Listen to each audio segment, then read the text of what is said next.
All right, good morning, everyone. I'm James Khan, a Senior Innovation Technician at Nihus Fab Lab, and I'm pleased to welcome you all to part one of the Innovation and Entrepreneurship Ecosystem webinar series.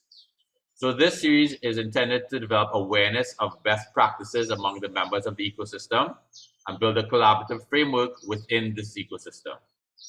It is also part of a larger entrepreneurship initiative by Nihus that's aimed at increasing prototype and product development at Nihus Fab Lab, along with building the global innovation and competitiveness within Trinidad and Tobago. So this morning's session is intended to be interactive, so please feel free to ask questions by raising your virtual hand or typing in the chat as we go along. However, please be mindful of keeping your microphone muted while the speaker is presenting or questions are being asked. So today's webinar focuses on the topic, strengthening the innovation and entrepreneurship ecosystem in Trinidad and Tobago, its current status, limitations, and opportunities. It'll be presented by Mr. Julian Henry, Program Manager for the Entrepreneurship Unit at the University of West Indies. All right. Graduating from University of West Indies and the Boulder Institute of Microfinance in Colorado, USA, Mr. Julian Henry holds a bachelor's in agribusiness management and a master's in marketing management. He has over 25 years experience in mentoring entrepreneurs, as well as managing SME finance programs within the Caribbean region. Mr. Henry was previously the Chief Executive Officer of the National Entrepreneurship Development Company, NEDCO, and Strategic Consultant to Axel Caribbean, a regional entrepreneurship and SME financing company. Currently, Mr. Julian Henry is the Entrepreneurship Program Manager at UE, St. Augustine Campus Entrepreneurship Unit. This unit provides training, mentorship, as well as consulting services for UE's innovators and entrepreneurs. It engages directly with the larger UE as well as national ecosystem in order to improve the network and deliver financial and intellectual property support. Now, without further ado, I welcome Mr. Julian Henry. Okay, good morning. Thank you very much, Mr. Khan. Thank you very much, Nihus and team, for inviting me here to do this presentation. It's really great to be here with you guys, sharing a little bit about my understanding of the ecosystem and my thoughts, and as well as some of my guidance as to how we can strengthen it as well. If you're looking at the screen right now, I hope everyone is seeing the screen very clearly. You're probably seeing a little ecosystem, a coral reef there. I thought we'd start a little bit with that, because it's somewhat relevant. These coral reefs, it's like a little ecosystem in and of itself. You have different types of plants, corals, fish, crustaceans, and all of them sort of interacting, doing their own thing, but also contributing towards the whole, right? Sort of creating that ecosystem environment, each one of them adding value. And within there, you got all these little fish, kind of moving in and around and benefiting from the ecosystem, sort of gathering little resources themselves and sort of having a good life because the ecosystem environment is there, sort of protecting, right? And nurturing and allowing them to grow. And eventually some of these little fish will become big fish, right? So the concepts and the principles are similar. You're going to hear me speak about that. So enough about the coral reef and the coral reef ecosystem. Let's dive right into what it is we want to speak about today, which is the innovation and entrepreneurship ecosystem. As James hinted earlier, my style when I do a presentation is I'm very open to, if you have a question, you want to, put up your hand, you know how to do that. Everybody's fairly familiar with Zoom these days. You put up your hand, you could even jump on the chat and, ask a question, put it in the chat box as well. I'll take a look at that every now and again to make sure that I'm not missing anyone's questions. Okay, let's start a little bit. I'm not going to be all academic and, like that today, right? But I think it's important to probably touch a little bit on some of the ecosystem theories and models, right? And there's an important one that certainly I studied when I studied and did my own research on entrepreneurial and innovation ecosystems, and that's the Eisenberg 6 domains model. And then that model it's a real complex, complicated model. It identifies 6 domains that you see there: government, finance, culture, sport, human capital, and markets, etc. But within that sort of framework, there's a number of different subcomponents and subparts that make up that sort of very intricate dynamic ecosystem. And according to Eisenberg, Professor Eisenberg, he is professor of practice at Babson College of Business, right? Each one of those things sort of create the enabling environment that allows innovation and entrepreneurship to prosper, that allows innovation and entrepreneurship to do well in that environment, right? And we could look at the ecosystem from the perspective of like this particular model here. What is required to be there, from a static perspective. From a static perspective, meaning snapshot, we need to have these component parts, right? Okay, I'm going to look at it a little bit differently when I dive right in a little bit more.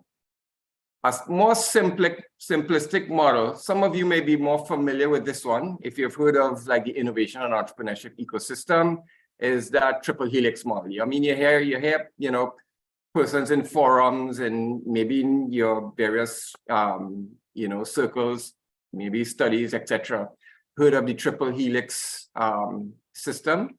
And it really involves the sort of the combined effort of three major entities in an ecosystem: universities, government, and private sector, all sort of working together to make that ecosystem, conducive for innovation and entrepreneurship. In fact, what happens is they each sort of work with each other. So governments work with private sector works with university, universities work with governments, etc., in sort of a intertwined, combined effort to deliver innovation and entrepreneurship support. At least that is how it's supposed to work, right? In that type of model, and this is a more simplistic model, and I think probably a little easier to look at and conceptualize if you're sort of planning things out, right? Private sector essentially focuses on providing that sort of market leadership, market opportunity and discovery, market channels. That's what they do. That's what they do best. Universities, what do they do best? Research and development and prototyping, right? They are research experts, so they study technology, develop it, refine it, and improve it. And this is what universities do best. So when PhD students are working on projects, they are working on, technologies and methods and systems and processes that could improve what has happened before. And of course, government, their role is very important. And you hear me speak about that. Government's role is really important in the ecosystem because they provide a number of things, leadership being one, but also creating that enabling environment. That sort of national innovation entrepreneurship strategy. That's the leadership we're thinking of, the direction. Here's where we're going to go. We want to focus here. We want to develop here. And of course, I think what would also be very important is MSME performance monitoring and reporting. I don't think we're doing enough of that. And you're going to hear me speak about some of the gaps in our ecosystem, right? So I wanted to just share with you two very, well-known innovation and entrepreneurship ecosystem models, so that, that sort of just lays some background context. Just moving to the next slide quickly. Now, why is the innovation and entrepreneurship ecosystem critical? And it's important to touch on that, because whilst we're speaking about the innovation and entrepreneurship ecosystem, I think many of us want to understand this topic for different reasons. Maybe we are entrepreneurs and we want to know where do I go for support? What are some of the mechanisms and facilities in my environment that I can go to get help for this and that or the other, right?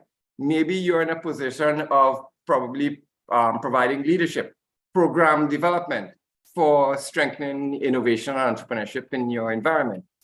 And maybe you want to better understand what are some of the key factors for strengthening the ecosystem, because it's going to form part of your strategy going forward. I think ultimately we want to appreciate and understand what is really important and what it is we are trying to achieve here. Ultimately, we are trying to achieve SME competitiveness, business, entrepreneurs, entrepreneurship, and small and medium-sized business competitiveness, especially in the international market. So we're looking for SME internationalization, right? That's really important. We're looking for foreign exchange. We're trying to unlock new jobs, and we're trying to promote economic growth. This is what we're trying to achieve. Well, SME competitiveness, not just, well, okay, I have a good small business, I sell ice cream, or I have a small business, I do car repairs. Those things are important and they form a fundamental part of the ecosystem. But we're also trying to strengthen the ecosystem for a particular reason. We are trying to level up our ecosystem. We are trying to level up our development and really catalyze and spur on new growth and development. We seem to have been stagnated for the past 20 years, right? So in order to level up, this is where the innovation comes in, right? Innovation is what is going to drive that sort of new competitive, unique advantages in SMEs. This is where SMEs sort of discover themselves and discover new insight and new advantages that they can market and promote. Those unique features, unique designs, unique processes, those are the things that makes an SME stand the test of, you know, the competition when heading out there into the international market. Those are the things that create, you know, market demand and market interest for your unique product designs. And of course, the derivatives, foreign exchange. But also, research clearly shows that, you know, the businesses that are developing, you know, as part of their culture, new innovations, new processes, also unlock new jobs and create new, like, spurts of growth.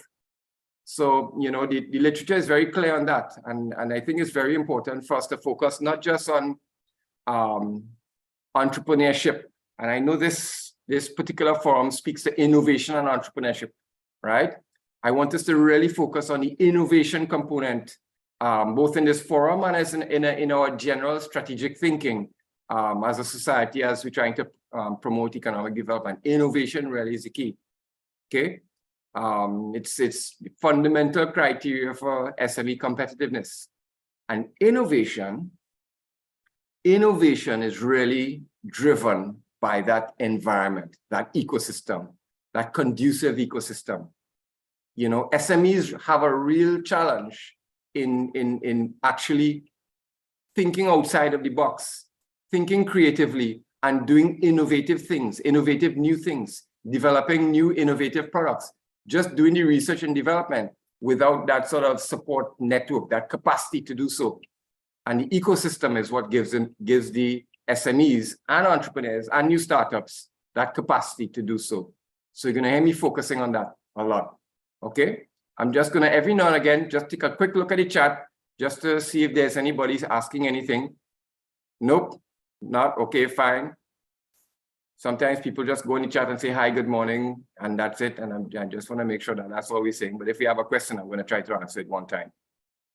Okay, so I wanted to paint a picture as to why innovation and entrepreneurship ecosystems are critical. It is because we are trying to drive the internationalization, foreign exchange, unlocking new jobs, and getting those spurts, those growth spurts in terms of economic growth. Okay? Okay, so let's talk about the innovation and entrepreneurship ecosystem in the context of Trinidad and Tobago. So the way I look at the ecosystem, right? And when I work with an entrepreneur, or even if I'm lecturing in class or I'm working with a program, I look at the ecosystem in the context of the journey of the entrepreneur. I think it's really important for us to understand that. If we are individual entrepreneurs and we want to better understand, well, where do I go? Who do I go to for help? What's the next step for me? I think it's a good idea for you to understand what the typical journey looks like, what the process of innovation and entrepreneurship looks like. And even if you're a leader developing new programs for innovation and entrepreneurship, I think, again, it's very important for us to have sight of, or not just have sight, but have a clear understanding of, well, what is the process? What are the steps that the entrepreneur goes through? Because they're going to require different types of support and different levels of service, different types of mentorship, at different stages of the journey. And so it's sometimes in, decision makers concentrate all of the resources in one area without realizing there's a broad spectrum of steps that an innovator goes through to become successful. And if we don't understand the broad spectrum of steps, we could end up, having an imbalanced ecosystem, similarly to a coral reef with too many of certain types of fish that's damaging the ecosystem, and all of a sudden you have, bleaching of that coral reef and it no longer functions, right? So similarly, if you have too much concentrations of resources in one area and not enough resources in another part of the ecosystem or another part of the journey for entrepreneurs, then you're going to have an imbalanced ecosystem. So it's really important to strive to achieve that balance. And I've tried to sort of, present that here with this particular slide, showing the different steps. If you look all the way over to the left, you see that guy just with a hand, almost like discovery, moment of, I found out, right? That's the ideation stage. Rough prototyping then follows next. Market research follows next. Business modeling comes next, etc., etc. And I'm going to go through these in different phases, right? But it's really important to understand what are the phases and steps that entrepreneurs go through, right? Guys, just give me 1 second. Let me just, if you hear that that cat making noise, I just have to put him outside. 1 second, please. Sorry about that. Sorry about that.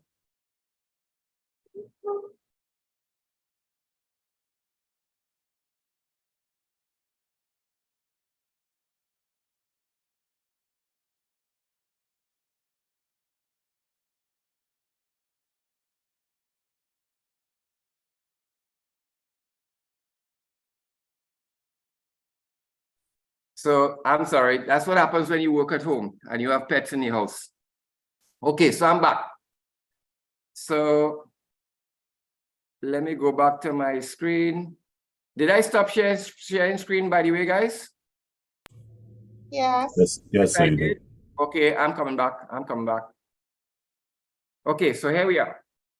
So what I'm saying is it's really important to understand the steps and the processes that the entrepreneur goes through to achieve success. And I've tried to map that process out and all of the different stages and steps. And I'm going to go through each one, all of the different phases as we go along. Okay, so let's look at the first few phases, and I call it the ideation phase. In that ideation phase, let me get my little laser pointer. So in that ideation phase, as I'm saying, you have that sort of moment of discovery and understanding. And in that process, to sort of harness that concept, to harness that idea.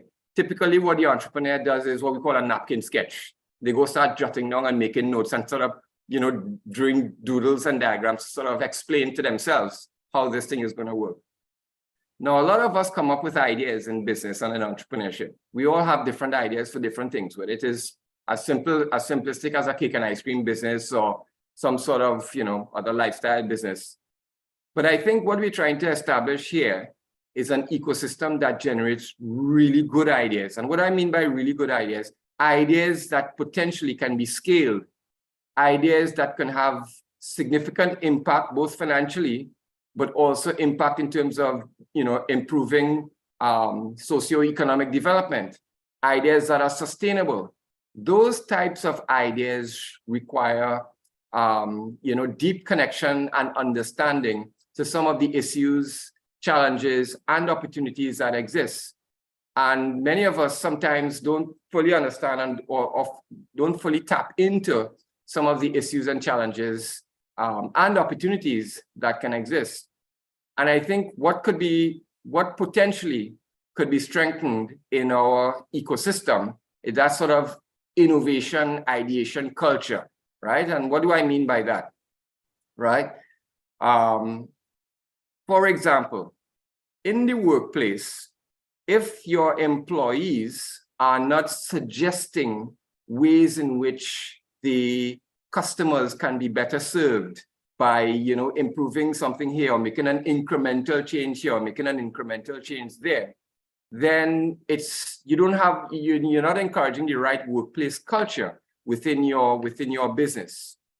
If, for example, in the university where I lecture, when we speak about generating new ideas and for students, asking students to generate new ideas for business, and if we don't see enough ideas revolving around solutions for maybe some socioeconomic problems, maybe agriculture related issues, maybe traffic or crime related issues or things like that.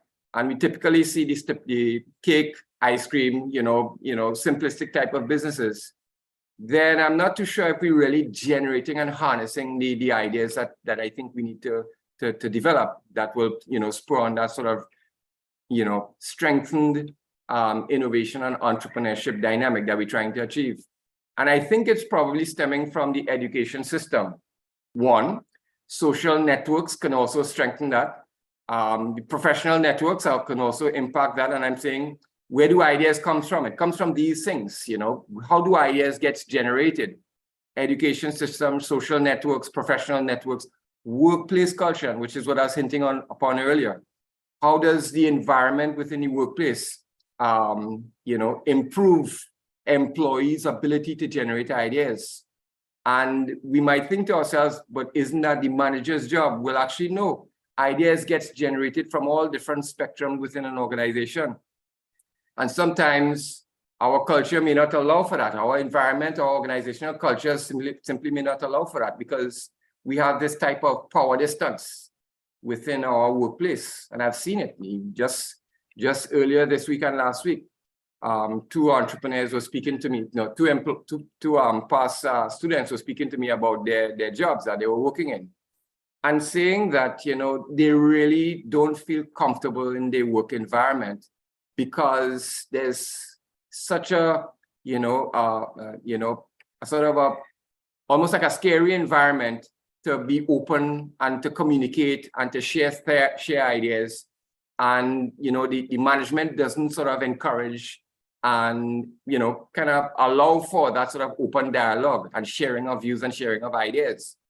And sometimes we do that almost unwittingly or not realizing it, and therefore not creating that sort of workplace culture.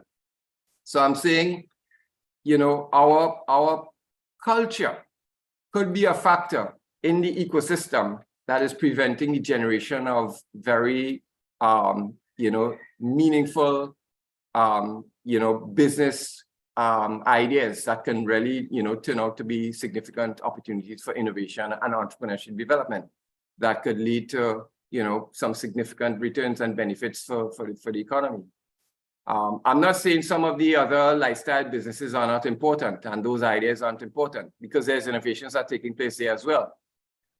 But I think we do want a richness of ideas, and we do want to have that sort of culture that allows for sharing, collaborating, and sort of really discovery.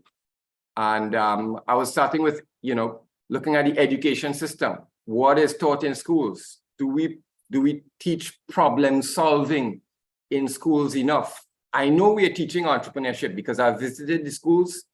I've done a couple of presentations, and I was fairly impressed with, the understanding of the basics of entrepreneurship in schools. And I think they're doing a good job there. But I'm not too sure they're doing a good, enough of a job. I'm not sure yet on innovation. In other words, the process and steps that are involved in innovation, starting with ideation and some of the next steps that takes place to truly arrive at an innovation. So I think we probably need to look at innovation literacy and have that, develop a lot stronger in schools. Okay, so that's ideation, discovery, and conceptualization. I'm saying that really our environment, our culture, how we sort of, manage what's important in our society and how we sort of share ideas within the workplace, how we sort of develop the solution finding and problem solving, mindset in young persons at school, so that when they get into adulthood, that comes naturally. solution finding, problem solving. On the other side of that sort of ideation phase, I'll have to close this pointer. 1 second. Close you.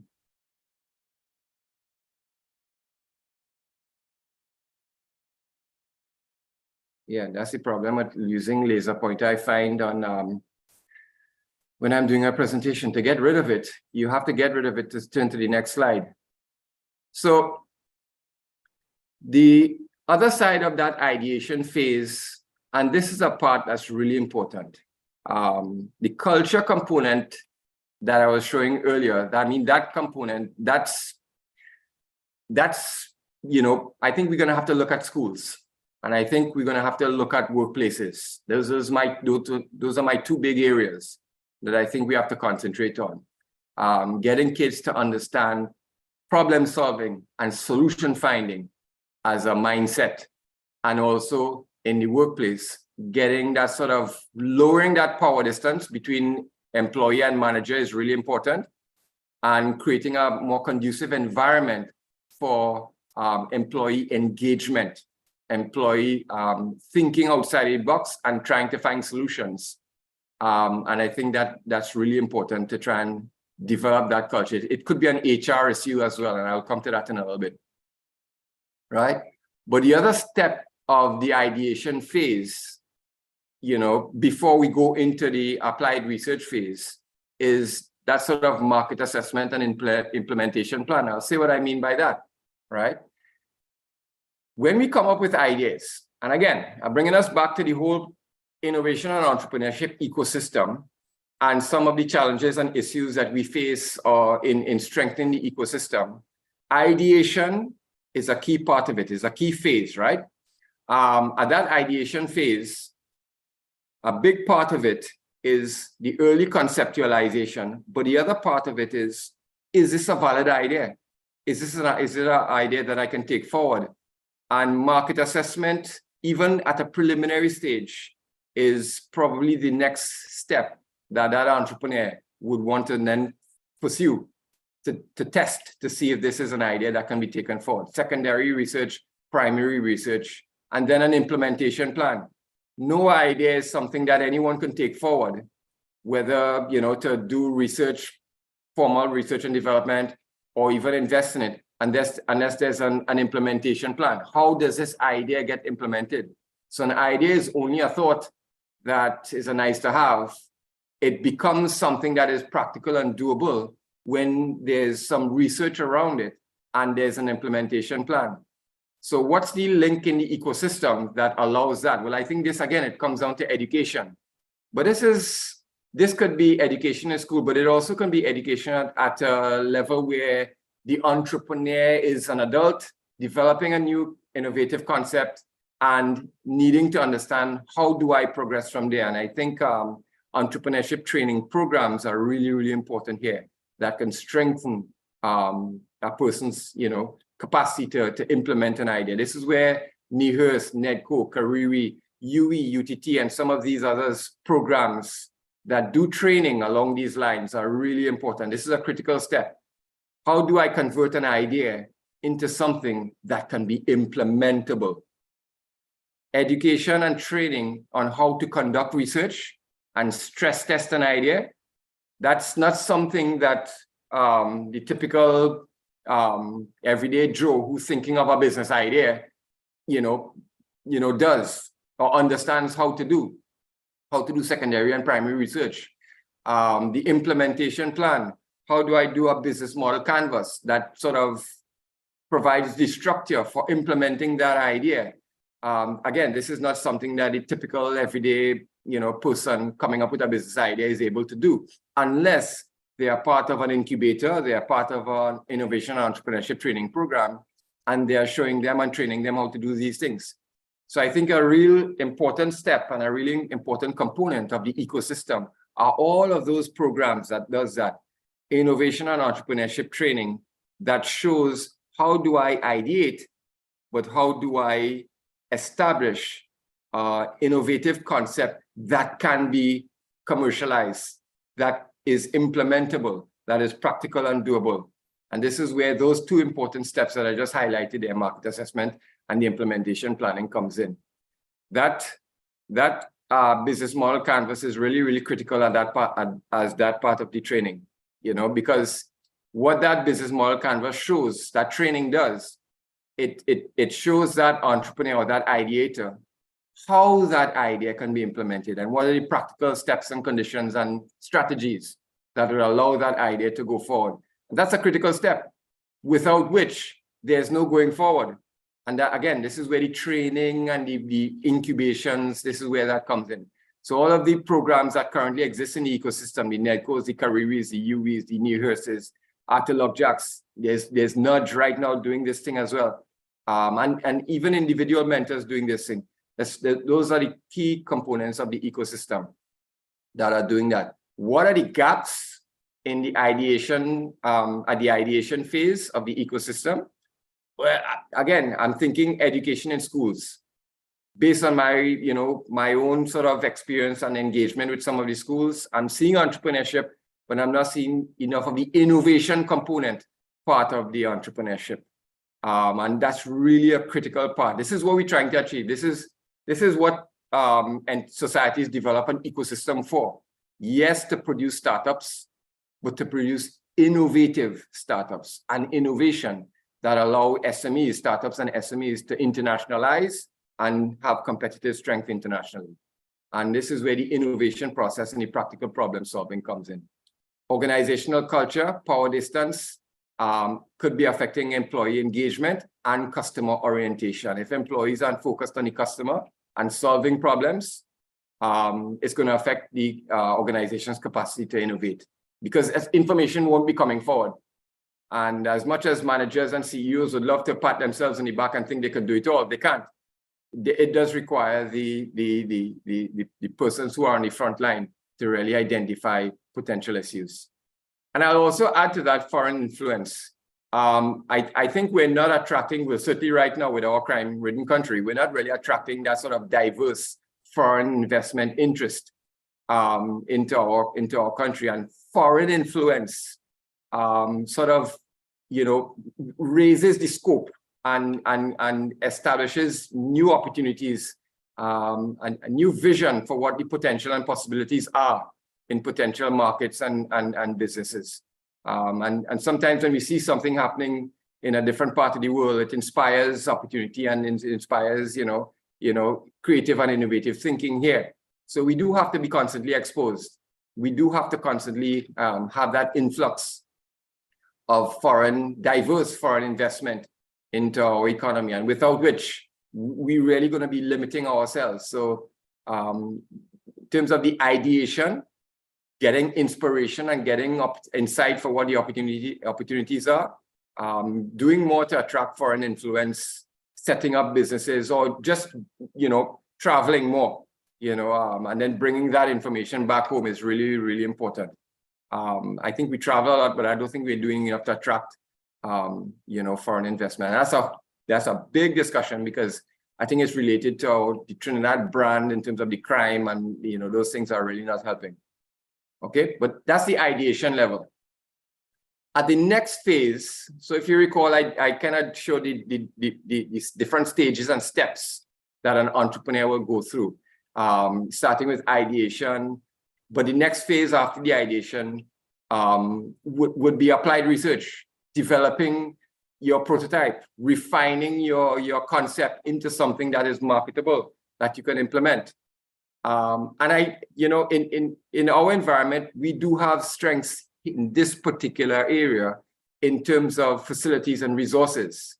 So you have NEHRS, Kariri, MIC providing very strong, solid support in terms of technical labs and tech facilities and expertise in prototyping and design refinement.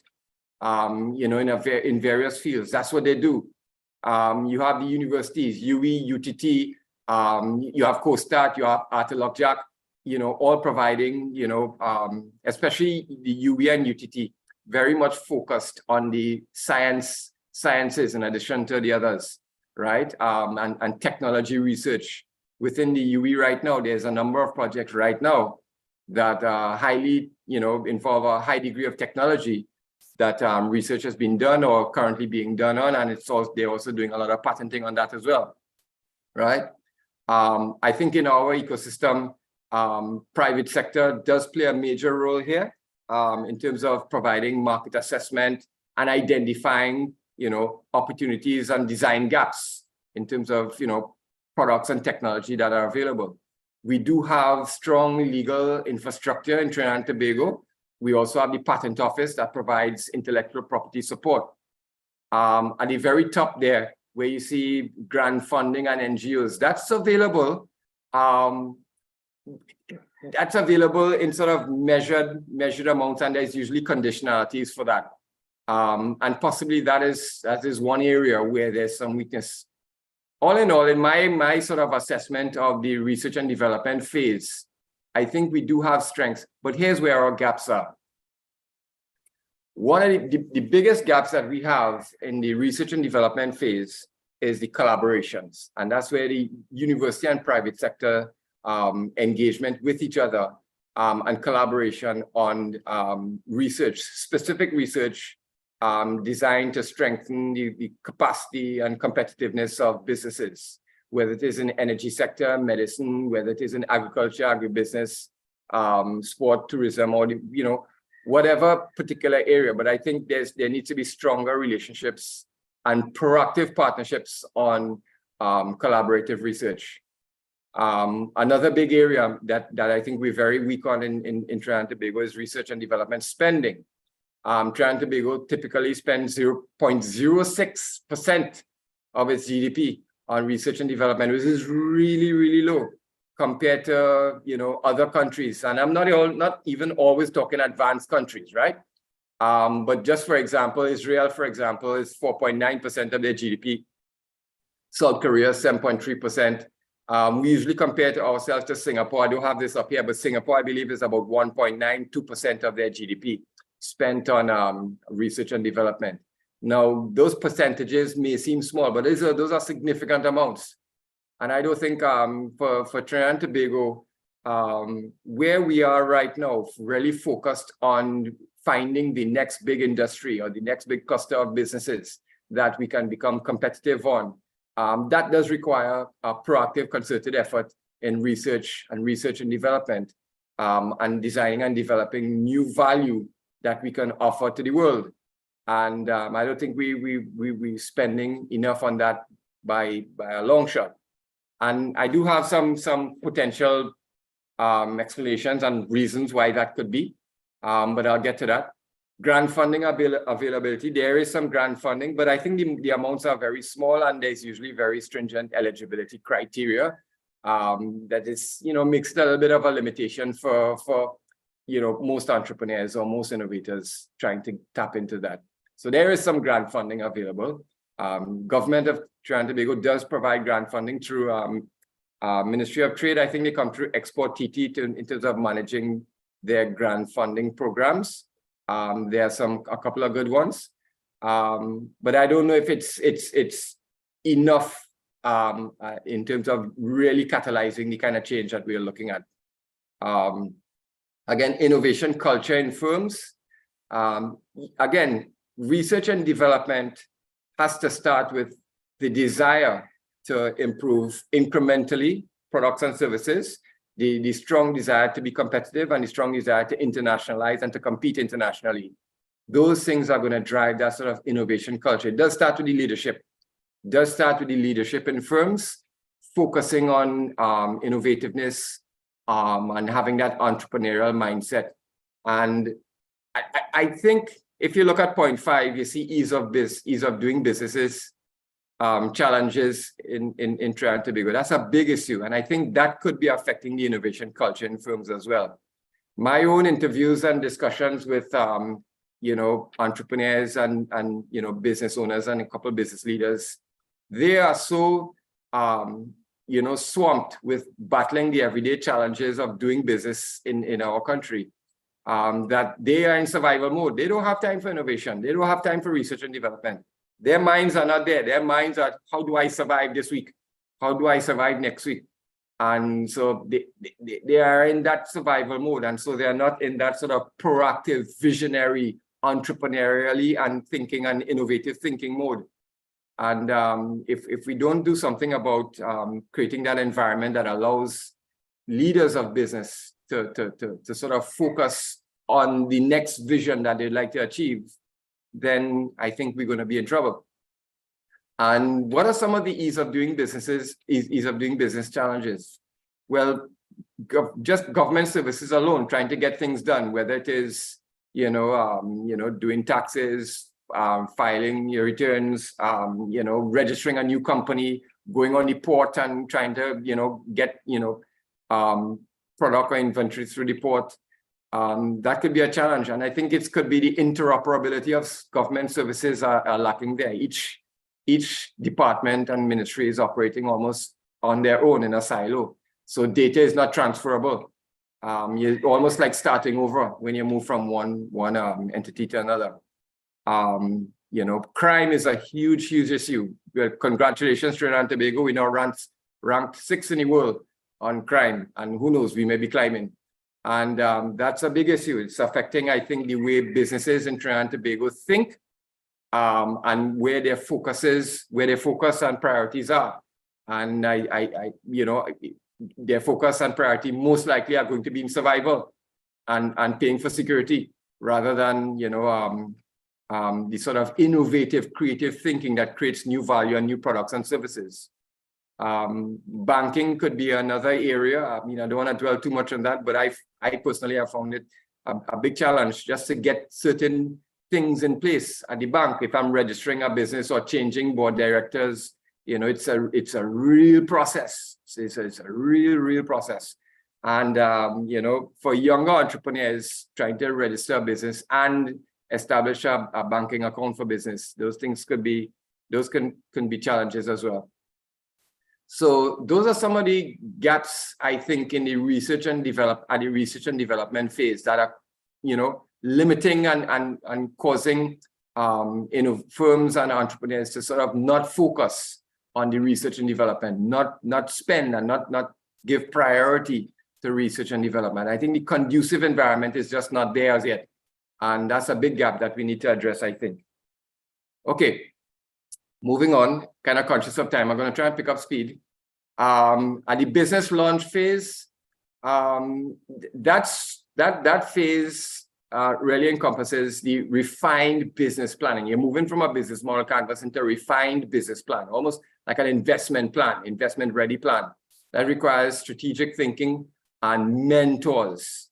Mentors, I think, is a big area where entrepreneurs at that stage need to tap into and get access to, especially in the area of market development and financial planning.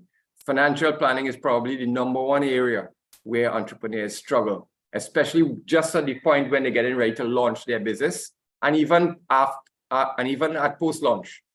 Financial planning, cash flow forecasting, even basic accounting, which you can outsource. But even if the forecasting component and the financial planning, that's not something you could really outsource. You want to, as an entrepreneur, be able to understand that yourself, in order to strategize and plan for your business. And this is where mentors come in.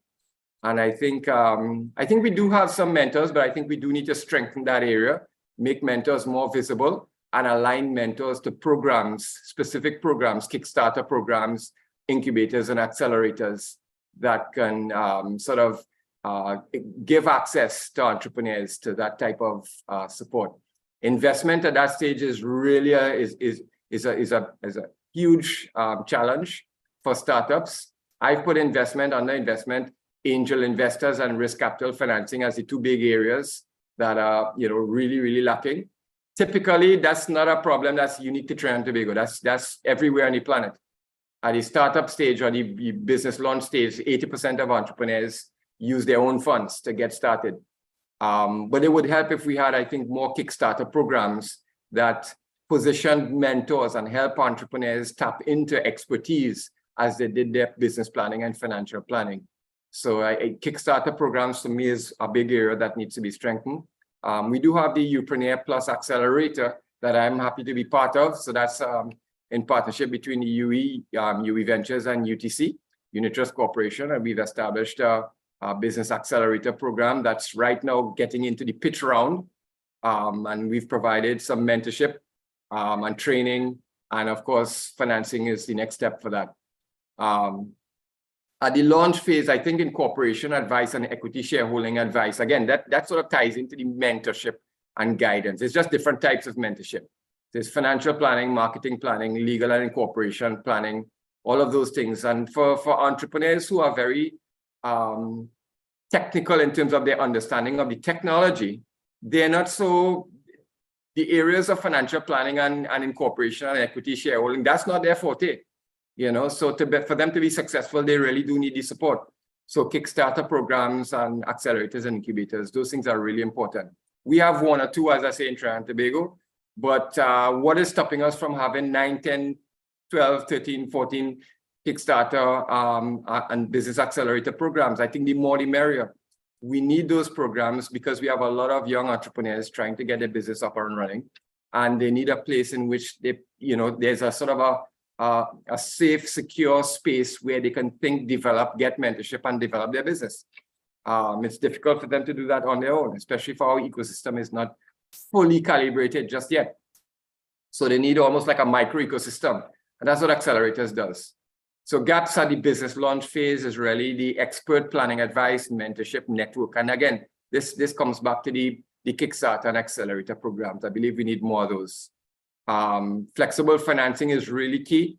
But as I said, that's not unique to Trinidad and Tobago. That's all over the world. But again, projects businesses that are aligned to an accelerator or an incubator or Kickstarter program, that's usually the best place for angel investors or grant funders to put their funds, because now there's a structure and more sort of a managed risk in providing this, as well as it gives opportunity for the entrepreneurs to have a runway through which they can develop their business, refine their business plan, launch their business with access to some funding and financing. So these types of programs, we really need to strengthen these and improve in these areas. I think probably incentives from a maybe private sector or even government level to incentivize the formation of more of these accelerators and Kickstarters are really, really important. One or two in the countries, I don't think it's enough. Going beyond the early stage of ideation, research and development funding, and business launch. Going beyond that, it's really startup phase and early growth phase. So I need to get my little laser pointer to show this slide a little bit, and hope I don't have a problem taking down the laser pointer. So coming out of the ideation, research and development, business planning, and then launch phase, this is where the entrepreneur starts. This is where they leap off the cliff and spend money on equipment, machinery, infrastructure, leasehold improvements. This is where money gets spent. And this dotted line here, as you can see, this dotted line here, that sort of represents as an entrepreneur, your bank balance. This is your bank balance just has to decline really, really quickly as you start your business and you enter that startup phase. You're actually, as an entrepreneur, hoping that you can level off just before you hit rock bottom, that you can level off and start climbing into growth. And this is where 80% of entrepreneurs don't climb out. They get to this phase and they stop. They can't come out. They've spent their money and hit rock bottom, and that's it. And this is sometimes called the valley of death for entrepreneurs. And we have a lot of strength in this area, but a lot of weaknesses as well. In our environment, we do have a strong, network of distributors, retailers, marketing consultants, web development, social media, support providers. There's a whole suite of network of services that entrepreneurs have access to. What they don't have access to is angel investors, and this is a huge gap. And I have some ideas as to how we could strengthen that. But angel investors, really help entrepreneurs start making the climb. This climb is going to happen when they sell. They sell and start generating revenue. The more they can sell, the more the revenue they can generate. And this is where distributors, retailers, marketing consultants, web development, etc. Those persons, those entities help them to sell. Again, the more they sell, they can start climbing out.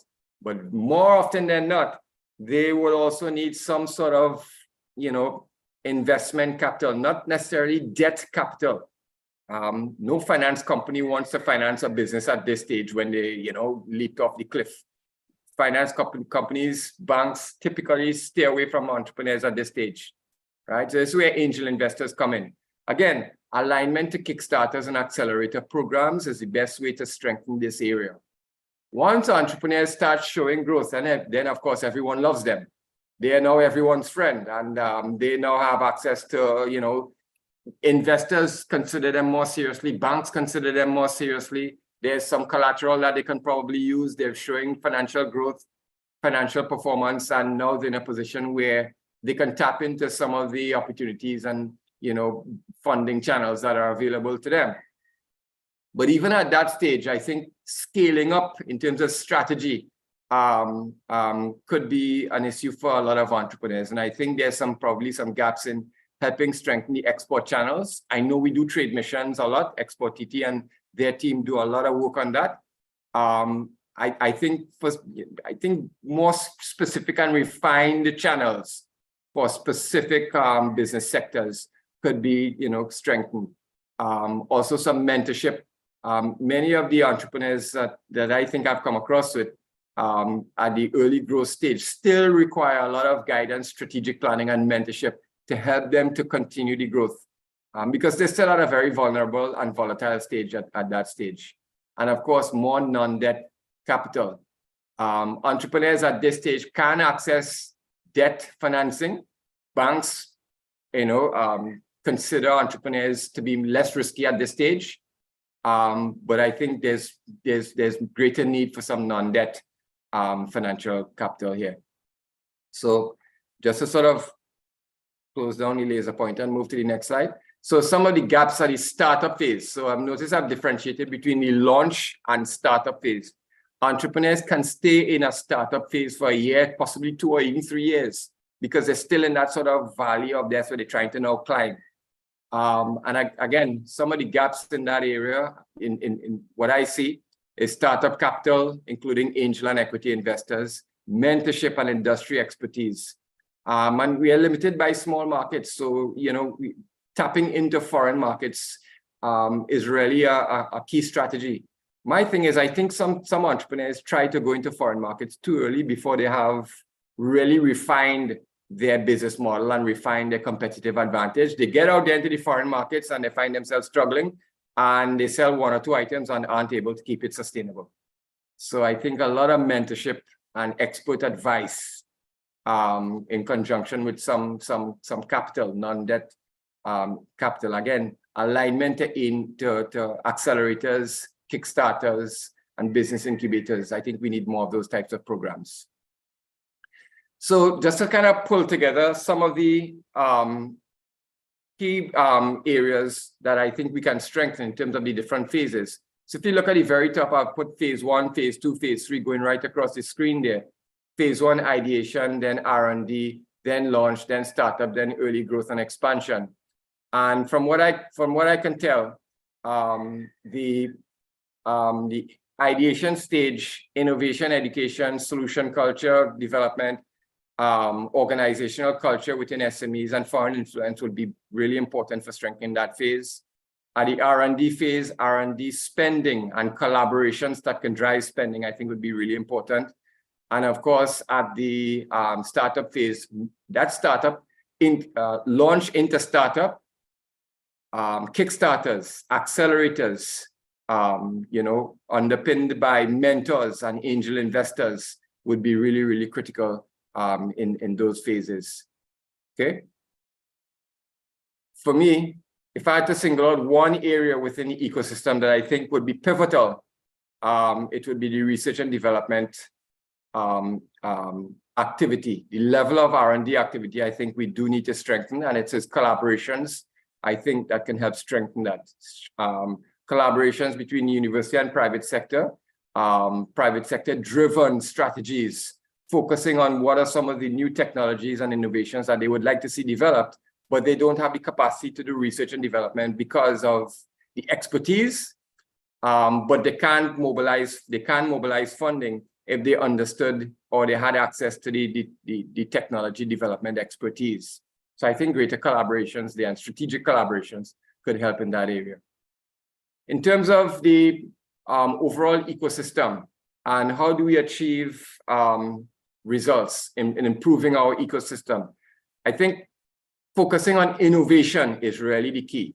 Innovation is the driver of successful entrepreneurship and is the driver of competitive enterprise, internationalization, foreign exchange, et cetera, within our ecosystem. If you look at on the left side of the screen where I have in little brackets there, the ecosystem and a number of different elements to it. The top one, just in sort of orange there, innovation culture is driven by that sort of leadership in SMEs, managers' mindset, education system, more foreign influence, and firms that have customer focus and solution focus orientation can drive that innovation culture. I do think we need to strengthen that mindset by having the right conversations and having the right incentives to strengthen that mindset. Collaborations comes from universities, governments, and private sectors working together. That's triple helix, especially universities and private sector on innovation. Governments come in at a supportive entity providing possible grant funding, maybe matching grant funding to help innovations to develop and helping research and development to be carried out, right? So it really does take some collaborative effort if we want to drive that sort of innovation. So collaboration is important. Attractive environment, way down below in the darker blue. Attractive environment is really critical, without which you don't attract the fish. If you think of the coral reef, the coral ecosystem, without an attractive coral reef, fish don't come. So we have to create that attractive environment. And that's the ease of doing business. Kickstarter programs, strengthening the marketing channels, including export channels, and developing networks and mentors for opportunities for mentors to engage with these entrepreneurs. Attractive environment, if I use my laser pointer, attractive environment not only develops more startups, but also helps to spur on and catalyze innovation and research and development activity. Trinidad and Tobago has 25,000 registered SMEs. This is a rich ground for research and development. If these SMEs start focusing on R&D and developing new technologies and new methods to promote, sell, and offer goods on the market, and which gives unique advantage and competitiveness. And that's the whole essence of what we're trying to achieve here. Okay. Ecosystem strengthening. Just have a couple more slides. Ecosystem strengthening. So some of the areas, again, coming back to some of the issues that I've touched on, ways in which we can strengthen the ecosystem, starting with innovation literacy and innovation culture. I think sensitizing students to real world issues and problems at schools, even at primary schools. Why start late? Why start at the university when that's too late? So let's start at the high schools and primary schools, getting students to think of solutions to problems and encouraging creativity, not shooting down creativity when a child is too vocal or too voicing ideas too creatively. Let's encourage that. Teach innovation and entrepreneurship in schools, not just entrepreneurship. The innovation component should be the priority word in schools. In my view, not so much entrepreneurship. I think they either go together or we do focus on innovation component. The next level down in terms of strengthening the ecosystem, developing more proactive and structured research and development activity. You got to promote HR best practice in firms. I think if you don't have HR best practice, what does that mean? Not just HR managers doing payroll management and managing sick leave and who get a day off, but engagements with employees that promote and improve the employees' well-being at the workplace, commitment to the job, commitment to serving whilst at the job, and therefore developing a sort of employee engagement mindset. I think if we have more of an employee engagement mindset, we do get, and we do get better ideas and solutions to problems within the workplace that, if without the employees who are on the front line, it's going to be really difficult for leaders to have a clear understanding of what the issues are.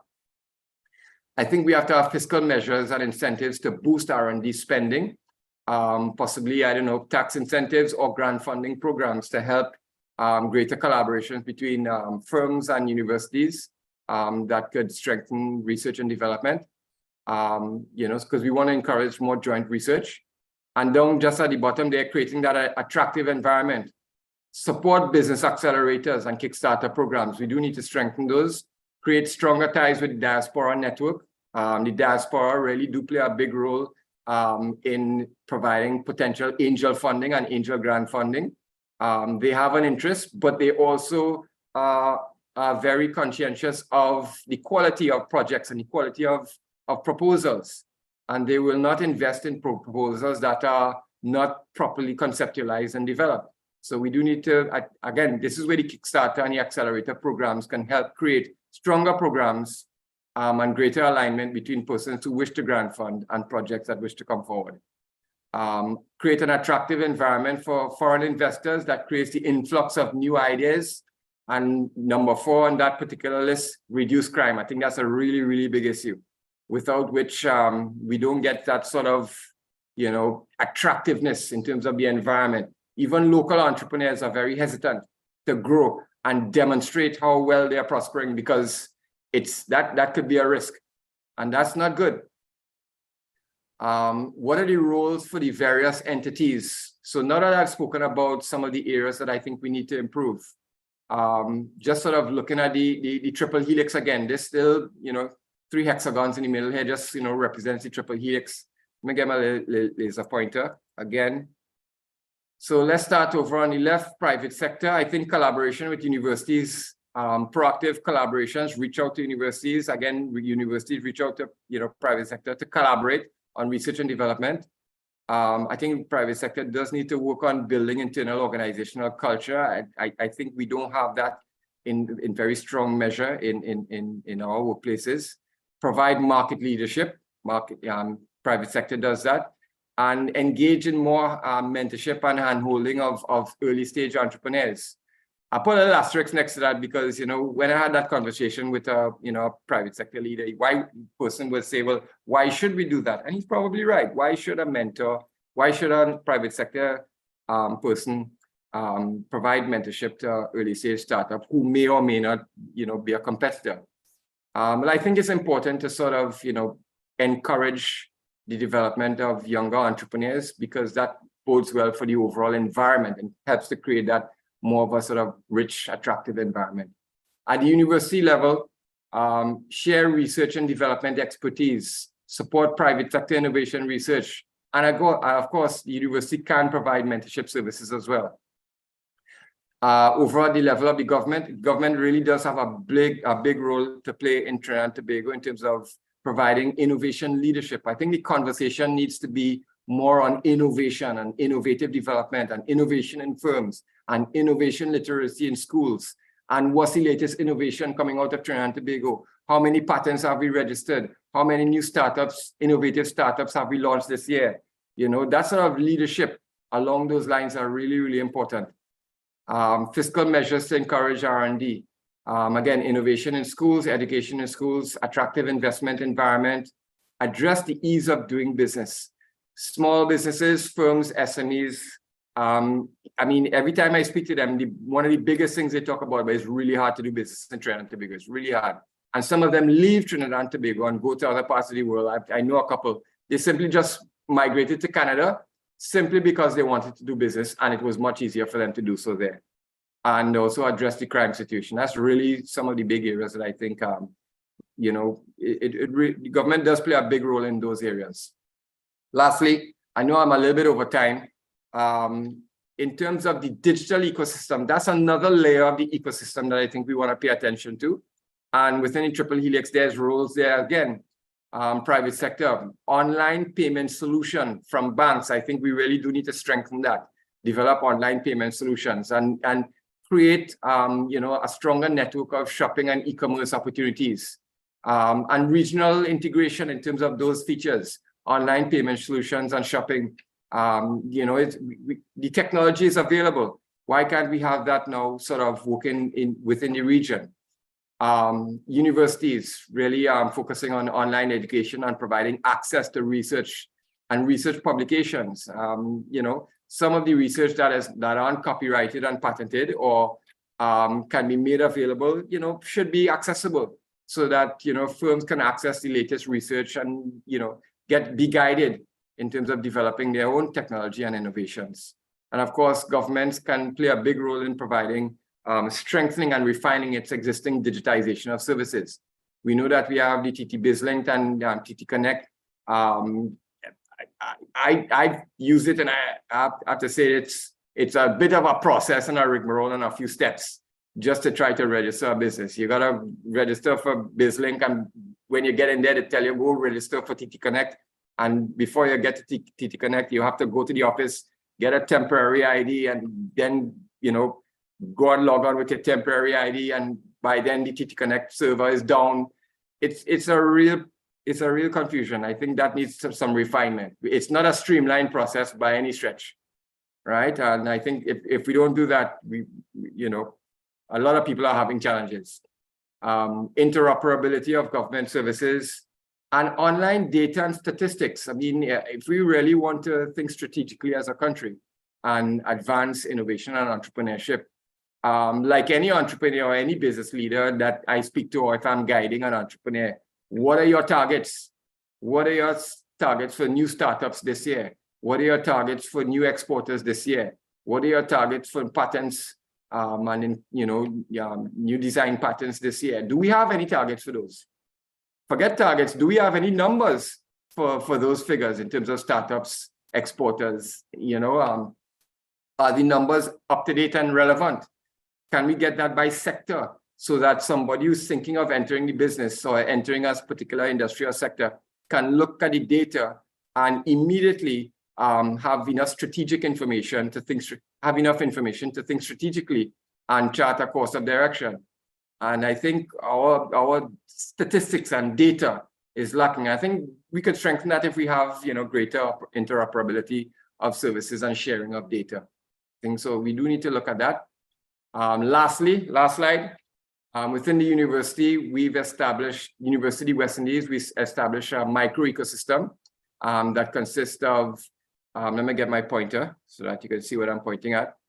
So you have the St. Augustine Center for Innovation and Entrepreneurship that provides research and development funding. So it mobilizes grant funding and then, you know, like the ITT and the RDI fund, and makes that available through Stacy. It has the IP subcommittee that assesses and evaluates potential IP projects and research and development projects. Down below, you have the entrepreneurship unit that I run, and we do business planning, innovation and entrepreneurship training and mentorship and advice to entrepreneurs. Over on the right, you have UE Ventures. I'm also involved in that. That provides business acceleration, strategic consultant and investment matching, as well as mentorship for businesses that are now getting ready to launch. We have a partnership in that UE Ventures with Unit Trust Corporation. That's a Upreneur program. And that's a very successful program so far. As I said earlier, we are now in the process of doing the pitch round for about 12 to 15 entrepreneurs. And again, capital and investment funding is available for those projects as well. So this micro ecosystem holds some of the main components of a typical ecosystem. And it's a type of model that potentially can be replicated in different sectors and different quarters within Trinidad and Tobago. Lastly, I'll end on this last slide. So I began the slide showing a ecosystem, a coral reef ecosystem, and showing how it was, this grand ecosystem with very interconnected, different fish, corals, sea anemones, etc., etc. They're all doing their different, playing their different roles and playing their different parts. In many parts of the world, those coral reefs have been damaged and bleached so severely that they're almost gone. But in different parts of the world, like in the Great Barrier Reef, etc., they are now doing rehabilitation and starting with little pieces of coral and just planting them in the right environment and encouraging them to grow, just by placing them in the right spacing, etc., etc. And the results have been tremendous. The results have shown that these little pieces have grown. So I'm just sort of end on that note where the thought is, it's possible. We try to think of the entire Trinidad and Tobago national ecosystem and how do we fix that? That's a real complicated and issue. It's so many different parts that make up an ecosystem. I've just touched on a few of them, and to try and arrive at the ideal ecosystem is probably impossible. Even a coral reef, when it really looks, beautiful and all that, working well, it's not necessarily ideal. There's a lot of flaws in it. And there's a lot of things that, can go wrong for fish who are in that coral reef, right? But the point is these little pieces here can grow and eventually they merge. They eventually merge to form one and they become the entire ecosystem, but they start as mini micro ecosystems. And once they start, growing and flourishing, they then attract fish. They then attract, smaller fish at first, and then big fish. So I just thought I'd end with that sort of happy note. Hopefully this presentation has given you something to think of and provided you with some good information and, and probably spur on some action in your various sectors and divisions. I'll now stop share now. And I'll open the floor for questions. I know I did go over time.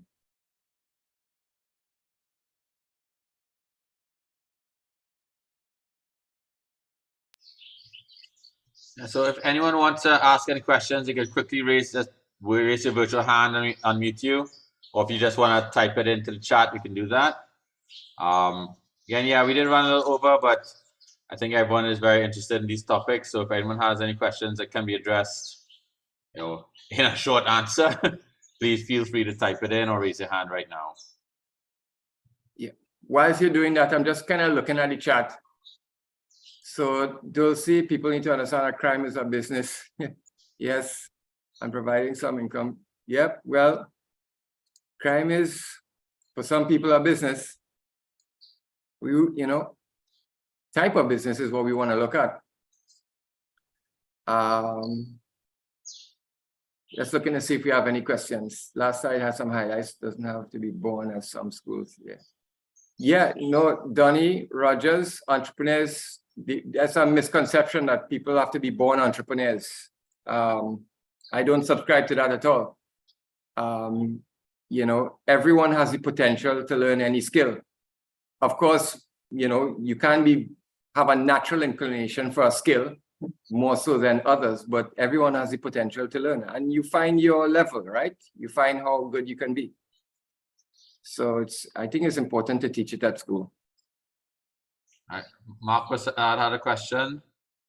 Is that the question you typed in the chat, or no? Sorry, that's different. Mark, yeah. So Mark, you can unmute yourself, and you can ask your question there. Hi, morning everyone. Dr. Henry, thanks so much for a great presentation. My question is, I'm Mark Prasad, Director of the Chamber of Commerce. Quick question on capital raising. Why do you think that, separate from angels, but angels are still part of it? I just checked the UTC website and see that they have 3 tiers. So in part, they're a venture capital investor of sorts.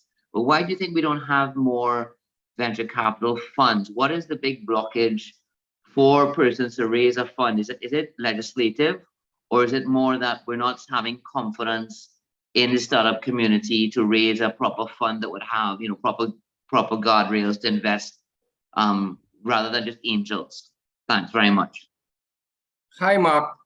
I think it's the latter, to be honest. I think it's the level of confidence and having us a safe space in which to invest. So I really think we have to create those safe spaces and those safe environments. This is where the accelerators and the incubators comes in and the Kickstarter programs, right?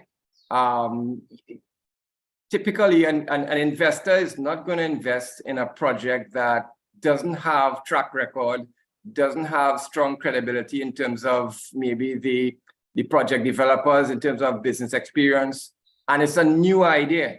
And some of those projects, if they aren't properly coached and mentored, the presentation of the project, the design of the planning has weaknesses and gaps in it, and it presents a risks. An investor is just like a bank in that regard. They're looking at this project from the perspective of risk and potential return. Is there a risk? Is it too risky? And if it is, then they're not going to go into it. So I think the programs that we can establish, the accelerators and the Kickstarters, that creates the environment where you can have mentors, industry experts, projects advancing through various rounds of refinement till it gets to the end stage where this is now a highly refined project, well coached and mentored, a clear and specific value proposition, a solid financial strategy with potentially an exit plan for an investor. That's the kind of thing that an investor would be aligned to.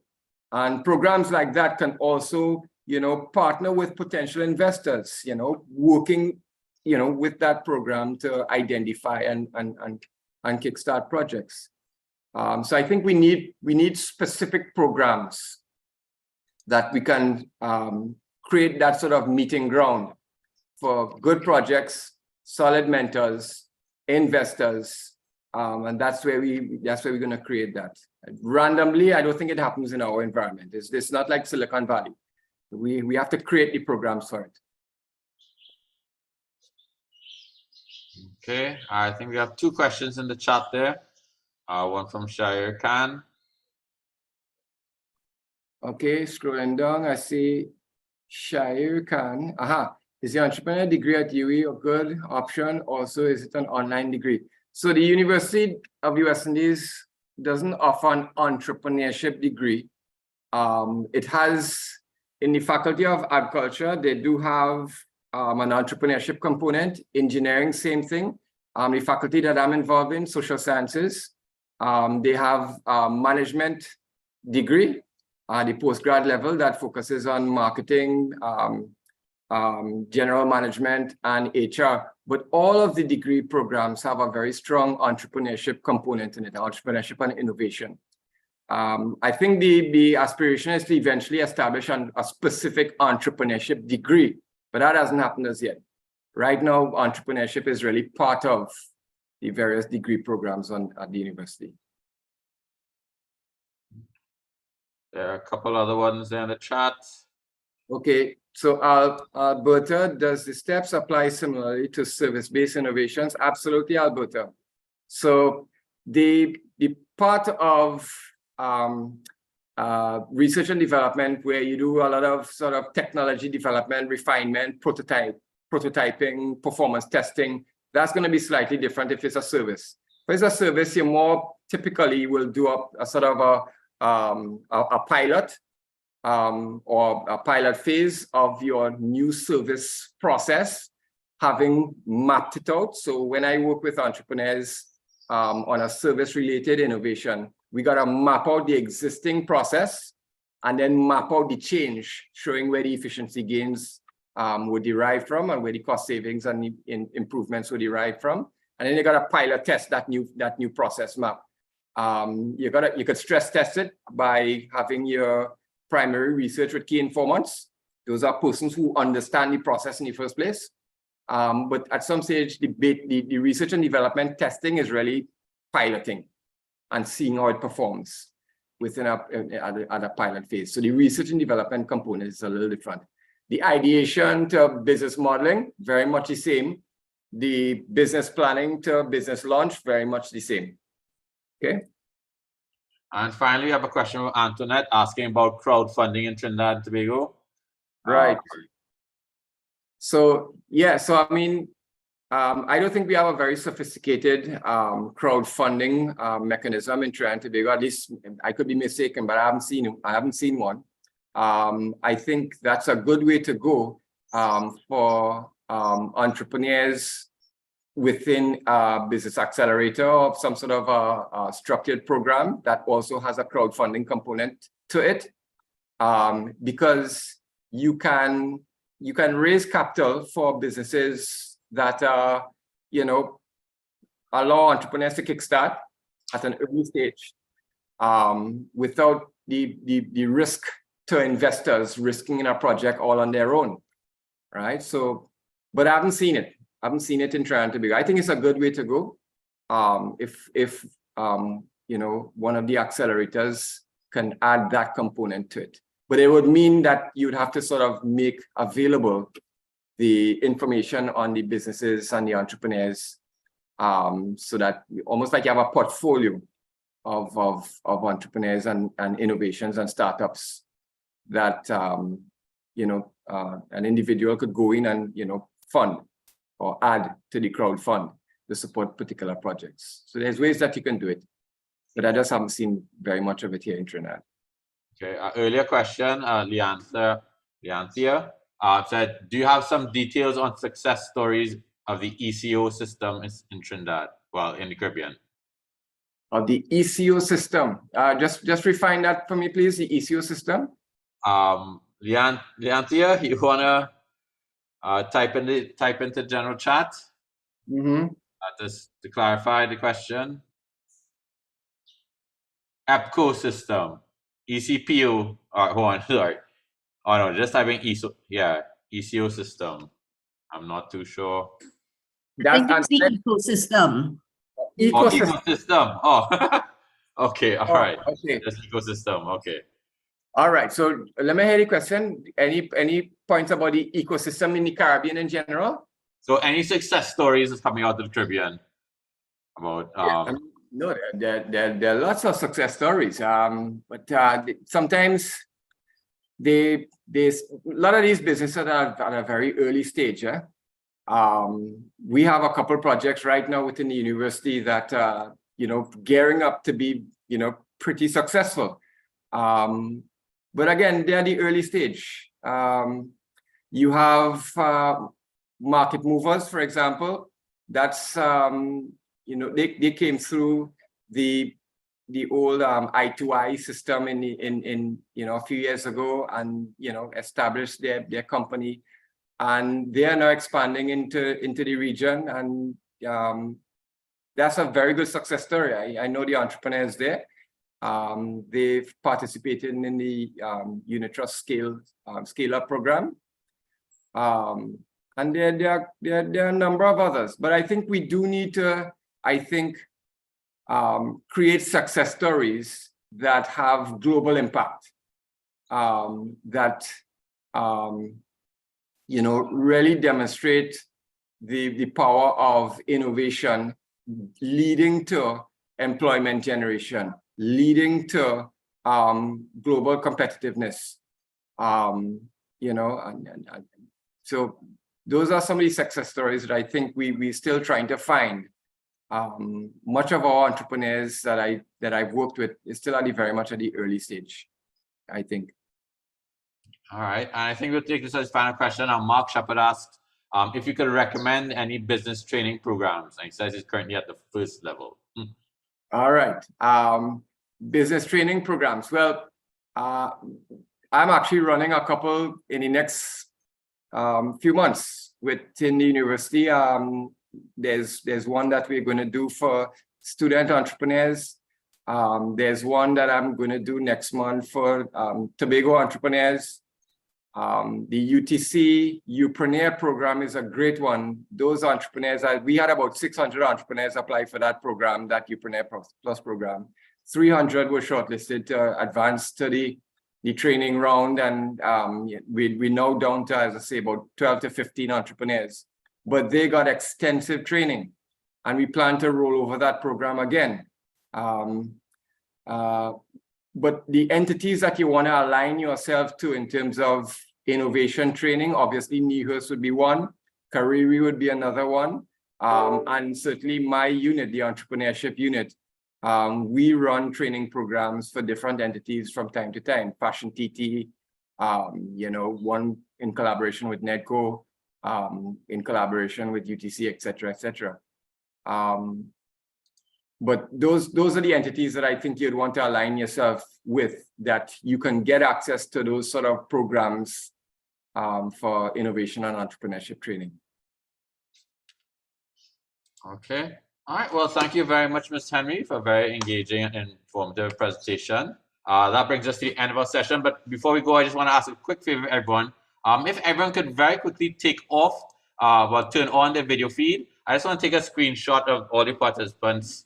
So if you very, very quickly, in 1 quick minute, we'll take a screenshot of everyone in one quick view. So everyone could do that for me now. All right, everyone, good. I'm getting vast majority of you. That's really great. All right. Okay, we got a good bit of you guys. Let's do some quick screen captures. All right. So in closing, we here at NEHUS wish to extend our sincere thanks to today's speaker, Mr. Julian Henry, and to all the participants of the session for your interest and the engagement. We'd also like to thank the team at NEHUS and GBest Trading Company Limited for coordinating the session. For any further inquiries on the series, you may reach out to fablab@nehus.gov.tt. And please stay tuned for the other installment of the webinar series that will be in the coming weeks. And we'll share it via email to everyone who has registered for this, and also on our via social media. All right, so thank you very much. I'll quickly just throw that email address back in the chat.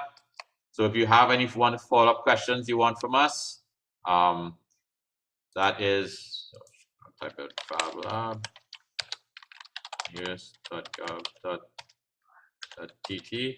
Right, just email us there and we can give you any more information that you would like to know. All right, so thank you again, Mr. Henry, and yep, that's it from us. Okay, thank you kindly. It was quite informative and expertly executed. Thank you. All right, take care. Have a good day, everyone. Okay, bye-bye. All right, have a good day, everyone. Thanks, Julian.